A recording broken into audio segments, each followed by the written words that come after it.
Ranking Member.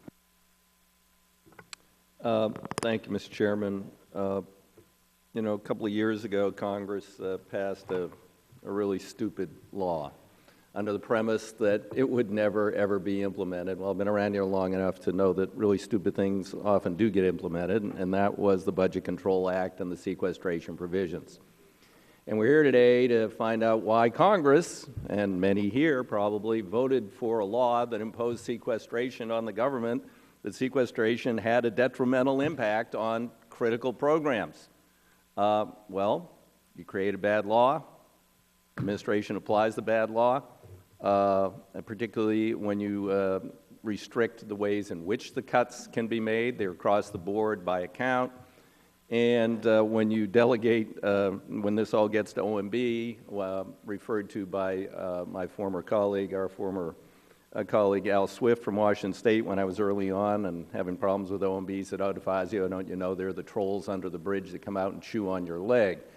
And that's where this all ended up. Forest Service did, I think, the right thing. They dispersed the funds because the law said they should be dispersed as soon as practicable. Interior sat on the money. So OMB, in the interim, between the time Forest Service dispersed and Interior dispersed, came up with a directive that said these funds have to be sequestered. I bitterly agreed with their interpretation. They were 12 monies. They were being dispersed in 13. We went back and forth. I talked to people in OMB, Forest Service, Interior, as high as I could go. We had exchanges of letters. We all have seen those letters.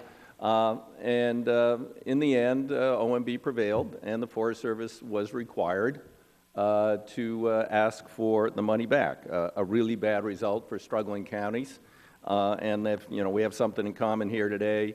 It is the issue of adequate funding to these counties, both for you know, critical services they provide and for the monies that flow to school districts all across the U.S. And we have made the SRS payments a bipartisan issue over the years, and I hope that we can productively go forward and look at ways that we can renew these payments, even if we move to more active forest management and more revenues are created. It will not happen instantaneously. It won't happen in 6 months or 12 months. In the case of a bill that I've proposed with Greg Walden and Kurt Schrader, in particular lands that are absolutely unique to my state, it will take several years to make those sorts of transitions. So we will need some essentially bridge payments.